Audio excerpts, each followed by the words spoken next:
Good afternoon, children. Welcome back to the third session of civics class, where we will be continuing the chapter Union Legislature. In my previous session, we discussed about Union list, state list, and also concurrent list. Apart from all the three lists, we also discussed about residuary subjects which will arise with the passage of time, and here also Parliament has the power to make laws on it. So in most of the cases we came to know that Union Parliament is more powerful. That means central government is more powerful in most of the cases. Today we are going to read about the new topic, Union Legislature. That is Union Legislature. After a long struggle for freedom, people were succeeded in getting the freedom from the Britishers. And these people of India, aspired, they wished to have a democratic set of government. What is this democratic set of government? That government where the people will have the right to elect the representatives, and that representatives in return will form the government and run the Union Legislature. And how the people will participate in this democratic setup? Through universal adult franchise. What is this universal adult franchise?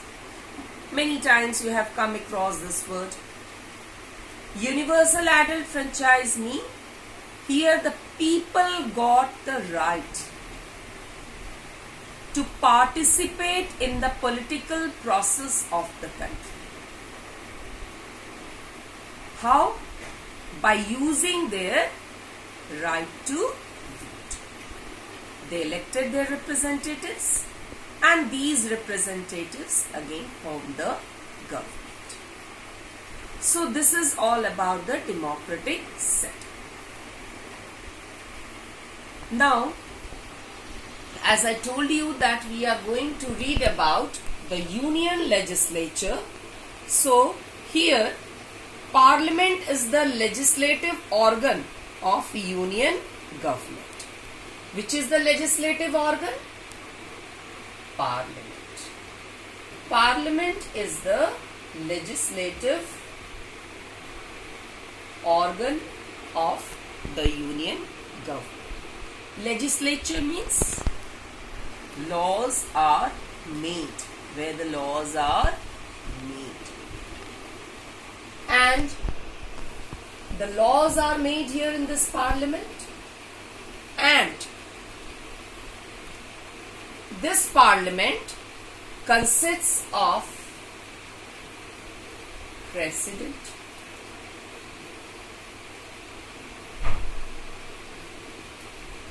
Lok Sabha,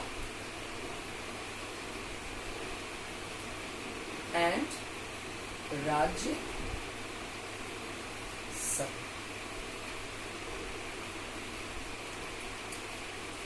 So this Union Parliament, which is the main legislative organ, it consists of President, Lok Sabha and Rajya Sabha. Lok Sabha is House of People,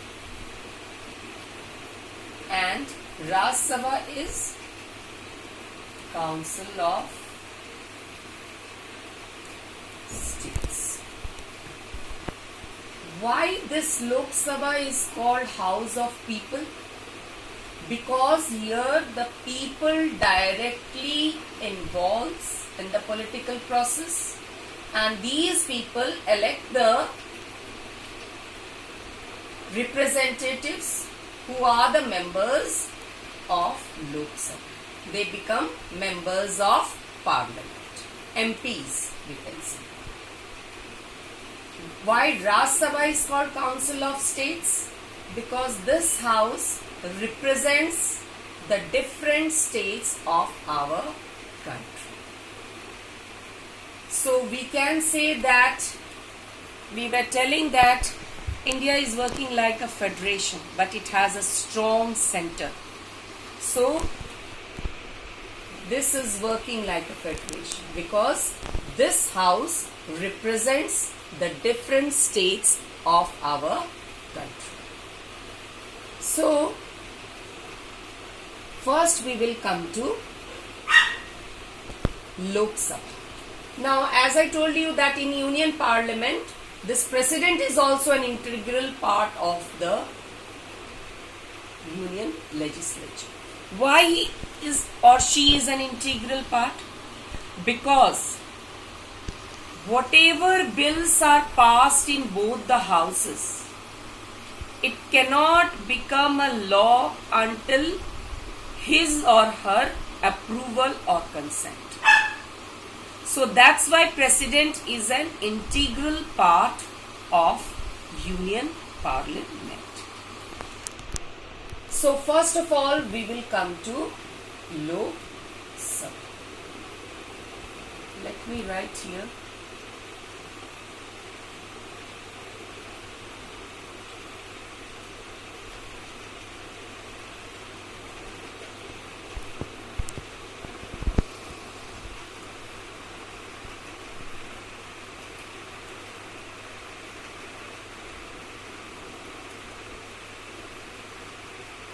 So Lok Sabha, the maximum seats is 552.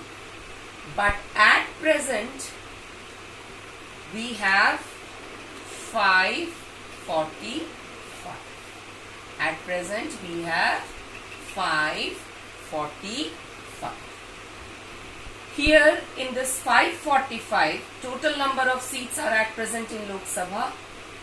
530 represents states and 13 represents union territories. So 530 and plus 513 is 543 and plus 2 is 2 seats are Anglo-Indians who are being nominated by the President. So that is 545. This 2 is Anglo-Indians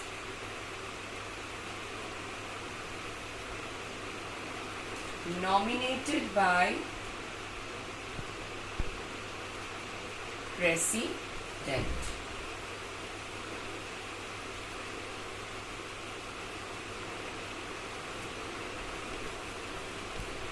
Now, who are these Anglo-Indians? These Anglo-Indians is a mixture of 2 groups of people, Indian and British ancestry. Or you can say that the people of British descent born or living in India. So they are called Anglo-Indians. So you can get a question from here that how many seats are there in Lok Sabha which is nominated by President? The answer will be 2. So maximum seats are 552, but at present we have 545 seats and 530 is representing the states, 13 representing union territories that is 543, and 2 are the Anglo-Indians nominated by President. So 543 plus 2 is 545. In Lok Sabha, seats are also reserved for SC, ST, and also for women. Also for women. So these seats are reserved. What does it mean? That whichever constituency is having the reserved seats for scheduled caste, scheduled tribe or women, that means that there the candidates, whoever will contest the election from whichever party or from independent party, belongs to, if it is a scheduled caste constituency, the candidates should belong to scheduled caste. If it is a scheduled tribe, then the candidates must be belonging to scheduled tribe. If it is a woman constituency, the candidates should be women from whichever party they belong, or they can also contest from independent parties. But the electorate is same. They are going only to simply vote for them, and whichever candidate will get the maximum number of seats, they will be elected. Now let me tell you that before this election, constituencies are made. Constituencies are made. Now what is this constituencies? Constituencies, why they are created? For election, these constituencies are made, and it is based on population. So many times you will see that number of Lok Sabha seats is increased due to the population. Increase due to population. So this constituency is being made on the basis of population, and candidates, whoever candidates contest the election, gets majority votes, they are elected as MPs. Now what is this MP? Members of Parliament. Whether they belong to Lok Sabha or Rajya Sabha, they are called MPs. At present we are discussing about Lok Sabha. One thing also I want to tell you, that whoever members belong to this house, lower house, house of people, you can say Lok Sabha, lower house also. We will discuss later that why this lower house is powerful than the upper house. So, the members of Lok Sabha are directly elected by the people. But in Rajya Sabha, the members are indirectly elected by the people. We will discuss the difference. First of all, I will discuss you about Lok Sabha, then Rajya Sabha, and then I will discuss the difference. Where do you find the difference between these two houses? So, this is all about the constituency. Now, after this constituency, in this election process, we also come across the word secret ballot. Secret ballot. Why it is called secret? The people above 18 years of age has got the right to vote. So they participate in the election. And why this is called secret ballot? Because secrecy is maintained over there, and only the voter knows whom he has voted. Only the voter knows very well that whom he has voted, for whose party he has given his or her votes. And after that, the party, whoever gets the absolute majority,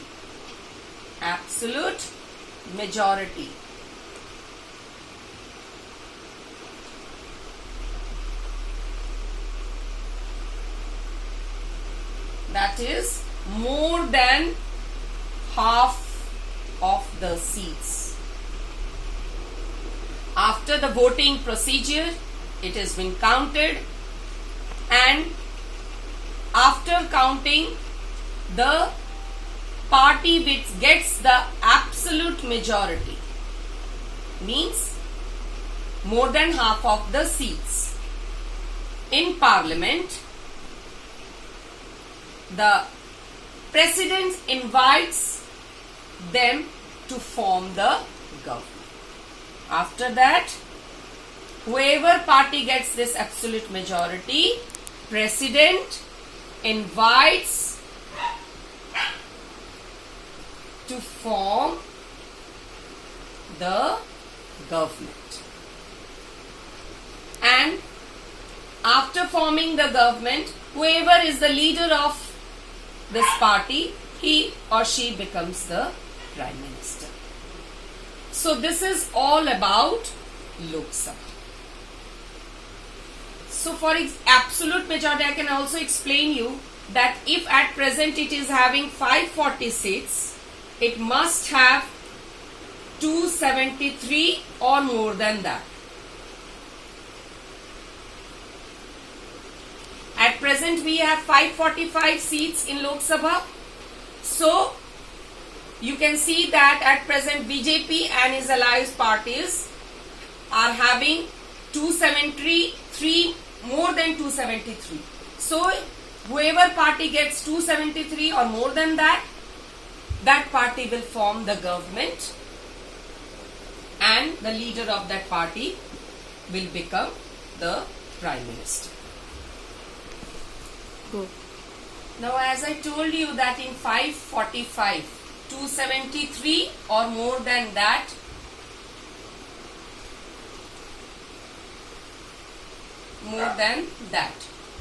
whichever party gets this magic number or more than that, that party will form the government. But in case if no party has crossed this magical number, then what will happen? Then like-minded parties. What is like-minded parties? Like-minded parties mean that they're having the same ideology, thinking. So those like-minded parties will join together. They will be willingly to negotiate and form a coalition government. Coalition government. So when this government will be formed?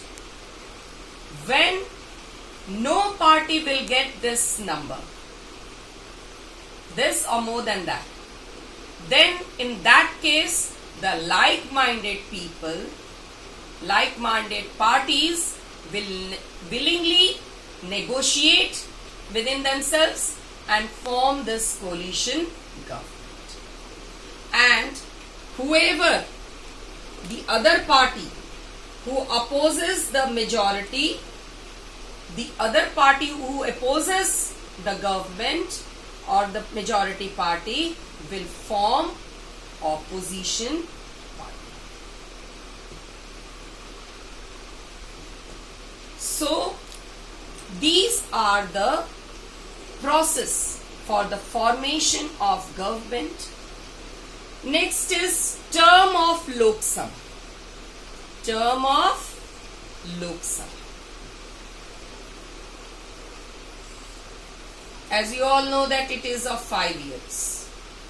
But in certain circumstances, it can also be dissolved earlier. Before 5 years also, it can be dissolved.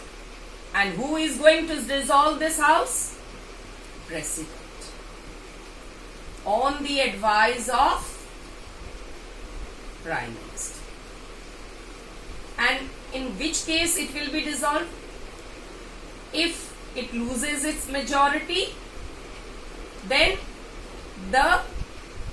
Prime Minister is going to advise the President to dissolve this Lok Sabha before its term 5 years. Otherwise, if one single party is getting the majority, that party will continue for 5 years. So this is the term of Lok Sabha, that is 5 years. Later on, when we will discuss about Raj Sabha, after that I will show you the difference column wise, that where there is a difference between these two houses. So I discussed about all this, and also the reserve constituencies for scheduled caste, scheduled tribe, and also for women. Reservation for women is a burning topic, and after the 108th amendment, 108th amendment bill in 2008, this women reservation bill was passed by Parliament to reserve 33% of the seats in Lok Sabha and also in all state legislative assemblies. Because women were previously neglected, they were not given proper representation in the Parliament, so that's why this bill was passed. So by 108th Amendment Act in 2008, this 33% reservation bill was passed. As you all know that Gandhiji once told that if one woman is educated, the whole family and society is educated. So he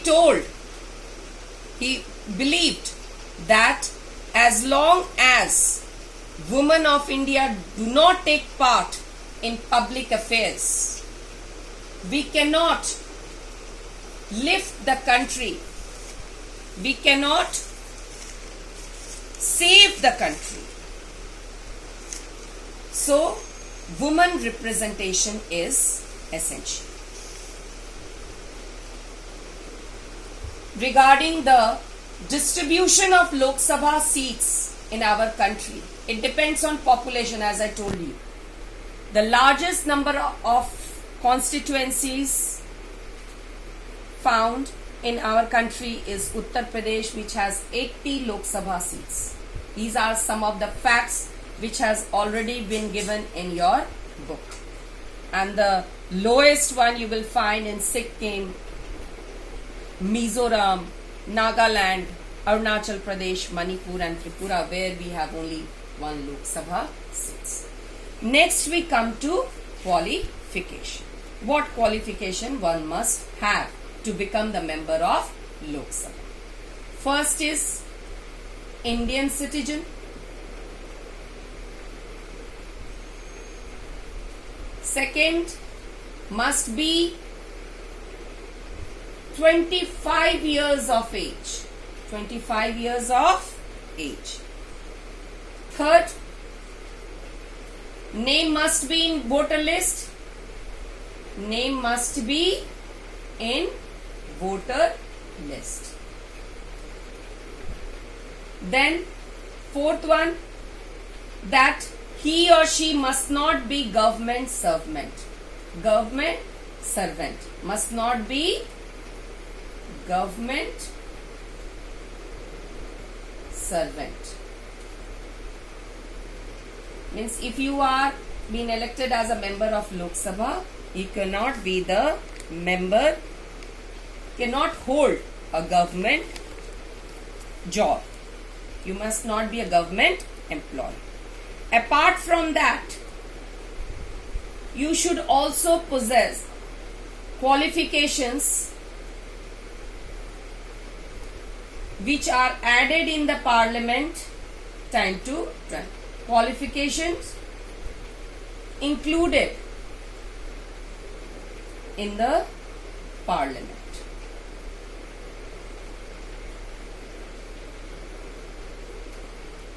And the sixth one, which is very important for you, should not be bankrupt, should not be, it is not there in your book, children, should not be bankrupt or mentally unstable. Let me explain you this, what is bankrupt. For example, if anyone has taken a loan from the bank and now he or she is not in position to clear that loan, then that person is a bankrupt. And mentally unstable means you should be mentally fit to serve for the nation. So these are some of the essential qualifications to become the member of Lok Sabha. Now, in Lok Sabha, we have 3 sessions. We have mainly 3 sessions. Lok Sabha has 3 sessions. Number 1 is your budget session, which you will be seeing that your parents are every time saying. This comes between February to May. Budget session means where it has been decided which things, the cost of everything, where there is a decrease or increase in any charges, that is budget session. Next is your monsoon session. That comes in month of July to August. And the third is your winter session. That comes from November and continues up to December. So these are the 3 sessions. This is also not there in your book, but I have explained you so that you should know about all this. These are the current things, how our government is working, you should know all this. So these are the 3 sessions of Lok Sabha. So children, today we came across that our Union Parliament is a legislature, and it consists of 3 things: President, Lok Sabha, Raj Sabha. Lok Sabha is House of People, Raj Sabha is Council of States. We discussed in detail about this Lok Sabha, why it is called House of People, because people directly elects the members who are called MPs, members of Parliament. After that, we also came across the distribution of seats, that the maximum seats in Lok Sabha is 552, but at present we have 545, where 530 is representing states and 13 from Union Territories and 2 from Anglo-Indians, which are nominated by President. We also discussed about reserve constituencies for scheduled caste, scheduled tribe, women, because women were not given previously representation in the parliament. So this reservation bill was passed to give 33% of reservation for women, so that they can also get the chance to represent in Union Parliament. Then we also came across the qualifications, these 6 qualifications, and after that we came across the 3 sessions. How many sessions are there for Lok Sabha? Budget session, monsoon session and winter session. We also discussed about the term that it is for 5 years, but it can be dissolved before 5 years. On the advice of Prime Minister, President can dissolve it if it loses the majority in the House. So children, this is all about the Lok Sabha, House of People. Please go through the video carefully, and children, I am giving you some short questions in your WhatsApp group. Please see those questions and solve it in your civics copy. Thank you.